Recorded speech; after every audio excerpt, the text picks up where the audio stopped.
Olá pessoal, tudo bem?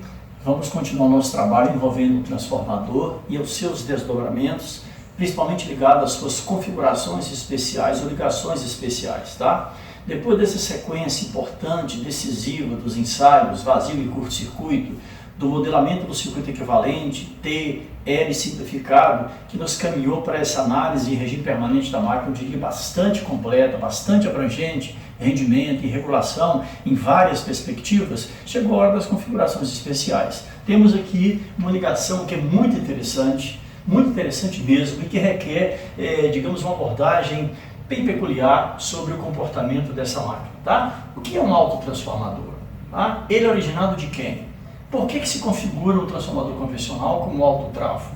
Por qual razão? Quais as vantagens dessa configuração em relação à primeira? E, evidentemente, como toda moeda tem duas faces, quais as desvantagens, tá certo?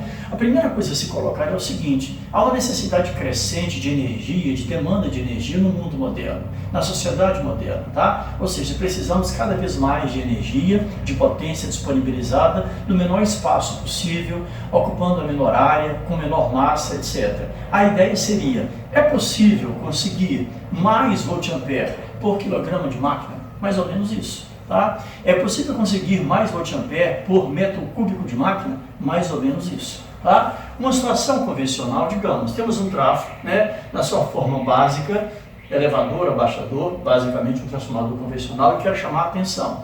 O transformador original, aquele da qual vai originar o autotrafo, ele não precisa ter uma configuração previamente estabelecida, ou seja, ele pode ser um transformador elevador como abaixador, nenhum problema, que não vai interferir nem na configuração como autotrafo e nem nos desdobramentos desse autotrafo. Esse autotrafo será um autotrafo elevador, um autotrafo abaixador. Um transformador originalmente elevador só produz autotrafos elevadores? É uma questão interessante, uma pergunta que vale a pena ser observada. Vão perceber que nem tanto. Tá? Um autotrafo abaixo, um transformador convencional abaixador pode originar um autotrafo elevador? Questões interessantes que a gente pode, de certa forma, comentar com cuidado em cima desse modelo, que é o modelo mais abrangente, tá certo? Eu tenho percebido, senhores, que de uma maneira geral, os autores clássicos abordam o transformador já numa perspectiva, eu diria, 2 ou 3 degraus acima do que a gente vai começar a falar aqui. O que sempre chama a minha atenção é o seguinte: o que fazemos em um transformador convencional para que se transforme em um autotrafo, tá? E quais os desdobramentos dessa configuração e como retirar de uma máquina definida com uma certa configuração uma formatação elevadora ou uma formatação abaixadora? Eu até admito, tá, que do ponto de vista prático, tá, o percentual de aplicabilidade em sistemas interligados de extra alta energia, o autotrafo abaixador aparece em sua tremenda e esmagadora maioria. Então, talvez por isso é que a gente vai optar por, no momento oportuno, trabalhar com essa máquina como autotrafo abaixador. Mas absolutamente nada vai impedir de você inverter isso no início ou no meio do processo e trabalhar com um autotrafo elevador sem problema algum, tá certo? Então, olha isso aqui e veja se vocês concordam com esse raciocínio, tá? Temos aqui um transformador ultra hiper convencional. Tensão de entrada, corrente de entrada, lei de Lenz da bobina primária, lei de Lenz Faro da bobina secundária, tensão V2, corrente 2 e o consumidor final com a sua impedância e o seu fator de potência. Vamos pensar o seguinte: é importante que a tensão do consumidor seja preservada. O consumidor somos nós, as plantas industriais, residenciais e comerciais somos nós. A tensão em cima desse consumidor, ela não vai variar. Eu quero 127 volts da minha residência, 220, 380, 440, 760, 1000, 2000, 4000 volts nas plantas comerciais e industriais, tá certo? Que resolva a concessionária o que ela faz, a montante disso aqui, para poder viabilizar mais potência e entregar ao consumidor. Tá? Inicialmente pensou-se o seguinte: eu poderia colocar esse transformador convencional numa situação de sobrecarga, por exemplo, quero mais 10% da sua potência nominal sem danificá-lo. Quem sabe com ventilações especiais, tá certo? Ventiladores estrategicamente colocados, quem sabe uma máquina já projetada com essa perspectiva, nós conseguimos retirar, quem sabe 10% a mais de potência, 15% a mais de potência, vá lá. Agora, o que eu proponho como autotrafo é você retirar 50% a mais de potência, 100% a mais de potência, 200% a mais de potência, sem danificar, sem comprometer a vida útil do transformador. Isso é possível? Tá? Ora, é importante que nós percebamos que para um transformador, Existem certas prerrogativas iniciais que, se obedecidas, né, abre-se um leque de possibilidades para a gente. Eu diria o seguinte, com uma certa dose de tranquilidade, tá? Que para um transformador operar em qualquer configuração, seria interessante respeitarmos 4 quesitos. Primeiro, tá? Respeitar as tensões nominais em cada bobina, isso é importante, as polaridades das tensões nas respectivas malhas, tá? O valor da corrente nominal em cada bobina, isso não pode ser alterado de jeito nenhum, sob pena de você comprometer a bobina em efeito Joule. A primeira tensão nominal, comprometer a bobina por campo elétrico. E, finalmente, né, o quarto quesito, preservar e garantir o sentido das correntes em cada bobina de ambos os enrolamentos. Se fizermos isso, vamos ver o que a gente pode fazer, então, qual o resultado que encontraremos dessa configuração. Então, repetindo rapidamente para a gente, os 4 quesitos que têm que ser respeitados. Tensões nominais em cada bobina, polaridade instantânea de tensão, corrente nominal em cada bobina e sentido das correntes sobre cada malha. Tá? Corrente primária sempre descendente nessa bobina, corrente secundária sempre ascendente, polaridades V1 e V2, coisas dessa natureza. Quero chamar a atenção de vocês para um aspecto interessante. Qual a potência de entrada nessa máquina, nessa configuração, sem pestanejar? Eu diria que a potência de entrada, S1, vai ser quem? V1 vezes I1, potência fornecida pela concessionária. Tá? Ok. Qual a potência de saída fornecida à carga, né, por essa configuração? Eu diria também que, com muita tranquilidade, a potência de saída, V2I2 vezes I2. Tá lá. Perfeito? É isso que essa máquina apresenta. Como é que essa potência V2I2 chega à carga a partir da potência de entrada V1I1? Seguramente pela condução, né, de efeito magnético. Tá? Uma potência transmitida por acoplamento magnético, por condução magnética, né, por enlace de fluxo. Isso que aconteceu aqui. Tá legal? Houve uma transferência de potência entre primário e secundário, indutor induzido, pelo acoplamento magnético, por indução magnética, em função de leis e configurações exaustivamente estudadas aqui em videoaulas ou módulos anteriores. Isso é fato, tá? Pois muito bem. As máquinas até o presente momento apresentaram a prerrogativa fundamental que vem dos princípios dos campos conservativos. Esses campos gozam de uma propriedade única. Qual seria? De atuar, de produzir um efeito, de se materializar em alguém ou algum equipamento, ou algum dispositivo na sua vizinhança sem necessidade de acoplamento físico, sem necessidade de uma conexão, sem a necessidade de um jumper fazendo um toque, de tocar o elemento que está na vizinhança dessa fonte de campo. Isso é fundamental nesses campos. Ora, observe o transformador, tá? Não há nenhum contato elétrico entre a bobina primária e secundária. Não há nenhuma conexão entre indutor e induzido, tá? Aí é que surgiu a ideia. Olha que coisa inusitada. Eu vou pegar um jumper de cobre, um condutor de cobre e propor a seguinte ligação. Preste atenção. Eu vou conectar o terminal não polarizado da bobina indutora ao terminal polarizado da bobina induzida. Atenção para isso aqui, tá, gente? Eu estou pegando um jumper de cobre e conectando o lado não polarizado da bobina indutora ao lado polarizado da bobina induzida, fazendo uma conexão elétrica, tá, entre esses dois elementos, entre esses dois pontos. Observe que é uma situação completamente nova no que diz respeito ao transformador. Olha isso, eu peguei um jumper e conectei o lado não polarizado da bobina indutora ao lado polarizado da bobina induzida. No exato instante que eu faço isso, eu acabei de transformar, de converter ou de reconfigurar o meu transformador original em um autotrafo. Pronto, ele está conectado com um autotrafo. Tá? De cara, você já percebe uma situação muito perigosa e no mínimo inusitada, que já é uma desvantagem que essa máquina apresenta com essa nova configuração. Qual? Independente de quem é lado de alta ou baixa, se V1 ou V2 ou V2V1, quando você faz essa conexão, você acaba colocando em contato elétrico dois lados, dois circuitos, duas malhas, com DDPs diferentes, tá certo? Isso é perigoso, isso pode causar uma diferença de tensão tão grande que pode causar uma corrente fuga. Então significa o quê? De cara você percebe, ao fazer essa conexão entre o lado de alta e lado de baixa, entre lado de alta e lado de baixa, repito, dependendo V1 para V2, V2 para V1, não importa, nós precisamos reisolar eletricamente a bobina de baixa tensão. Claro, afinal de contas ela vem sendo tocada pelo circuito de tensão superior, é preciso que os isolamentos tenham condição de dar sustentabilidade a essa máquina para que não tenha um rompimento de um arco, de um isolamento, tá? Um curto entre máquina e massa, coisa dessa natureza. É a primeira desvantagem. Essa conexão vai exigir um reisolamento elétrico da bobina de baixa tensão. Tá? Pois muito bem, está aí então o nosso transformador convencional configurado com um alto tráfego. Tá?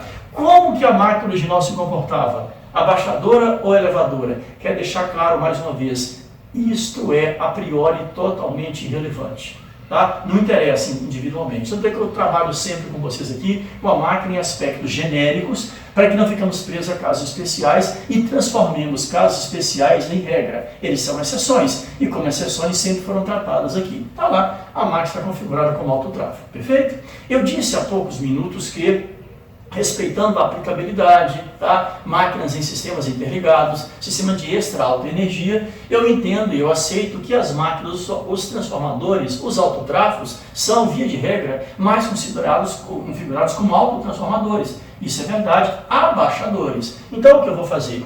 Observe que o que vai definir um autotransformador ser elevador ou abaixador, né, não é nada mais, nada menos do que a relação de transformação anterior, não, mas os pontos de resgate de tensão e corrente, agora com essa máquina reconfigurada. Observe que inicialmente a tensão de entrada era conectada nesse e nesse terminais, e a de saída nesse e nesse. Olha o que eu vou te propor, tá? Com essa configuração, para que tenha um alto tráfego, já temos isso, só que agora abaixador, vejamos. Eu não resgatarei a tensão de primário nesse ponto aqui, mas neste.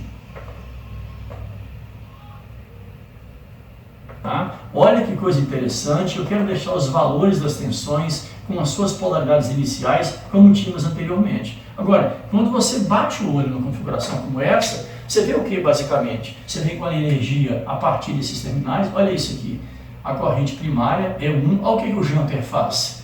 Ele acaba colocando em uma soma aditiva as duas frentes da máquina de Lenz e de Faraday. Então, para o observador, e quem conhece um pouquinho de configuração e malha de circuito elétrico, percebe o quê? Que agora a nova tensão de entrada não é mais apenas V1, ela passa a ser de fato uma tensão VE, de tal maneira que essa tensão VE, observe, vai passar a ser quem? A tensão primária mais a tensão secundária do transformador, uma vez que ela vai somar. É 1 mais é 2, olha isso aqui, né? Então vem a corrente, vem a entrada, olha, o componente é 1, o jumper, olha, o componente é 2. Se você transferisse todo mundo para a mesma malha, a nova malha de entrada acaba colocando essas duas bobinas em cascata magnética, tá? Essa é que é a grande tacada, essa é que é a grande ideia, tá? Você consegue alterar a tensão de entrada sem mudar uma espira sequer do rolamento, sem alterar uma lâmina sequer de aço do núcleo, ou seja, a máquina continua essencialmente a mesma, você apenas retirou a tensão em um ponto diferente, um ponto estrategicamente diferente, tá? E observe que nós estamos tendo o quê? Um ganho de potência na entrada pela tensão.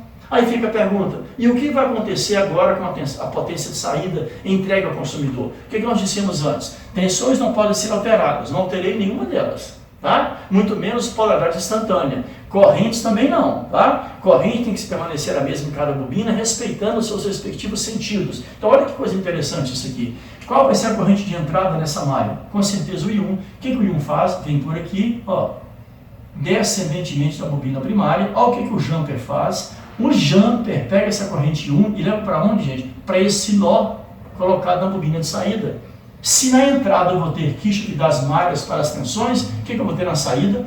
Lei de Kirchhoff dos nós. Então, nesse nó, o que eu observo? Que eu vou ter uma corrente chamada de corrente ID, corrente demandada, que passa a ser quem? Olha só, é a corrente 1 que chega pelo jumper, né, da bobina primária, mais quem? Mas a própria corrente da bobina secundária que está chegando naquele ponto no seu processo ascendente. Então, se nós tivermos aqui na entrada ganho de potência pela tensão, teremos na saída ganho de potência pela corrente. A tensão na carga não foi alterada e nem poderia. Eu sou uma residência, eu sou uma indústria, eu sou uma planta comercial, não posso ter variação de tensão, eu estou tendo ganho de corrente. Então passa a ter uma corrente demandada na carga I1 mais I2, e olha que coisa interessante, quando essa corrente volta e retorna a esse ponto, por aqui vem a I2, continua ascendente, tá? E por aqui vem a corrente 1, de tal maneira que se observa, a mesma corrente que entrou na máquina como um todo, ela também sai da máquina, não alterando uma ampere sequer, nenhum dos enrolamentos, ou muito menos as configurações que essa máquina apresenta. Genial, não é verdade? Está aí um autotransformador, abaixador, sem mistério, sem confusão, sem maiores, perspectivas diferenciadas. O que aparece nos nossos livros textos, já praticamente pronto, como quem diz assim, toma que o filho é seu, claro que não tem um recurso da cor, nessa condição de você trabalhar desse jeito, seria algo mais ou menos assim, para um transformador, um autotrafo, um abaixador, e vou manter as cores para você vincular onde cada componente estaria presente aí, tá? Você teria, nos diagramas constantes dos livros textos de uma maneira convencional, algo mais ou menos assim, ó, uma planta, um diagrama como esse. Está aqui a bobina primária, estaria aqui o nosso jumper, tá? Esse aqui, ó, tá? E a bobina secundária conectada por aqui, ó. Perfeito. Onde você percebe claramente que as polaridades foram preservadas, fica claro aqui que a nossa tensão de entrada com certeza é a soma das duas. A corrente 1 continua circulando descendentemente na bobina primária, a corrente 2 continua circulando ascendentemente na bobina secundária, e onde ou que ponto íamos retirar a carga para o consumidor? Desse ponto aqui, ó, de tal maneira que, nesse nó, que é exatamente esse, vem 1, vem 2, eu vou ter a corrente demandada, claro, fornecendo potência para o nosso consumidor, colocado nessa posição, e recebendo naturalmente uma tensão da carga V2. Tá? Perfeito? É essa planta que aparece, esse diagrama aparece pronto nos nossos livros para analisar o autotrafo. A minha sempre pendência é de onde isso veio? Como que eu cheguei nessa configuração? Seguramente a partir desse modelo aqui. Tá certo? E aí vem algumas questões muito interessantes do tipo, de cara nós percebemos uma desvantagem, que foi a questão da necessidade da gente reisolar o lado de baixa tensão, tá? Porém, mas agora veja o seguinte, sendo assim, por que eu optei por configurar essa máquina com esse novo arranjo? Com certeza o ganho de potência é inegável. Olha bem, repito, estou ganhando potência na entrada para o aumento de tensão e ganhando potência na saída para o aumento de corrente, tá? Então, se a gente fizesse uma análise do ponto de vista até matemático, qual o percentual do ganho de potência dessa nova configuração? O que eu tinha anteriormente como potência de saída fornecida à carga? Eu tinha inicialmente isso aqui, ó, potência como transformador convencional. Eu tinha V2 e 2. Tá? O que eu passo a ter agora como potência de saída no nosso autotrafo, por assim dizer, SAT? Vai ser o V2 vezes a nossa corrente demandada. Perfeito? Só que um detalhe interessante, tá? Quem é essa corrente demandada? Ou seja, o V2 seria igual a quem? Seria a corrente primária mais a corrente secundária. Tá certo? Então, significa dizer o quê? Significa que a nossa nova potência, com o autotrafo, seria a tensão V2 vezes a corrente 1, olha que coisa interessante, mais a tensão V2 vezes a corrente 2. Então, observe isso com bastante atenção. Significa o quê? Que a nova potência com autotrafo, fornecida à carga de fato, ela se apresenta em cima de duas componentes básicas. A primeira delas, que é essa aqui, é conhecida como potência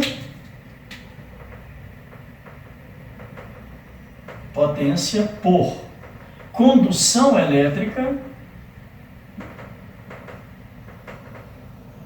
uma vez que a corrente 1 foi conduzida à malha secundária pelo jumper, então a potência que foi conduzida ao secundário pelo jumper, tá? E essa aqui, a nossa velha potência por indução magnética.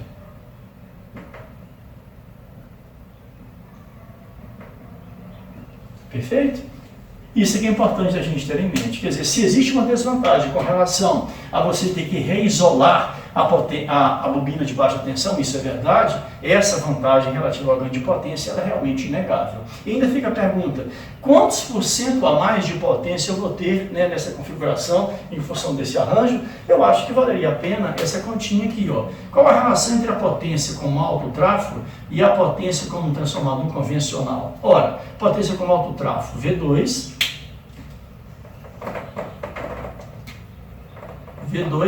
vezes a corrente demandada sobre a potência que eu tinha antes fornecida à carga, V2 e 2. Perfeito? De cara, acho que nós já podemos fazer isso aqui, não é verdade? De maneira que ficou quem? A corrente demandada, que seria I1 mais I2, sobre a corrente 2. Ou, se você preferir, a corrente primária sobre a corrente secundária, mais a corrente secundária sobre a corrente secundária. Aí eu pergunto, né? Vamos manter isso aqui apenas a título de ilustração. Potência como alto tráfego, ou a nova potência como alto tráfego em função da potência como transformador convencional. O que seria I1 sobre 2? Cuidado, não é a relação de transformação, é o inverso da relação de transformação. Então eu diria que I1 sobre 2 vale 1 sobre A, mais, que é I2 sobre 2? É 1, tá? Então, olha que coisa interessante. É correto dizer, então, que todo autotransformador abaixador possui uma potência de saída bem superior à potência que ele tinha anteriormente? Sim, em função de quem? Dessa relação. 1 sobre a relação de transformação mais 1. Esse é o ganho de potência que se observa em autotransformadores. Sendo, evidentemente, é importante chamar a atenção disso aqui, sendo A igual a quem? A relação N1 sobre N2, né, do nosso autotransformador. Tá certo? Olha aí. Olha que realmente que vantagem importantíssima e muito significativa. E que é outra, olha só, se nós reconfiguramos essa máquina de convencional para autotransformador, se alterar uma espira sequer dos enrolamentos, se mexer em uma lâmina sequer do núcleo, significa o quê? Que eu não precisaria refazer o ensaio vazio dessa máquina, muito menos a de curto-circuito. Por quê? O que eu levanto basicamente para o ensaio vazio? Perdas do núcleo. Ora, o núcleo continua o mesmo. Então é correto dizer que a perda magnética continua a mesma que o transformador de outrora? Perfeito, em watts. Tá? Não precisa fazer um ensaio de curto, porque as perdas do cobre dos enrolamentos continuam a mesma. A corrente que circula por aqui, I1, é a mesma que o I2 em relação ao transformador original. Então as perdas do cobre também não mudaram em watts. Então, peraí, você está dizendo para mim que eu estou tendo ganho de potência, eu estou fornecendo mais potência à carga, no entanto, mantendo, não é o percentual não, mantendo o mesmo valor de potências que eu tinha anteriormente? Perfeito. Então significa o quê, gente?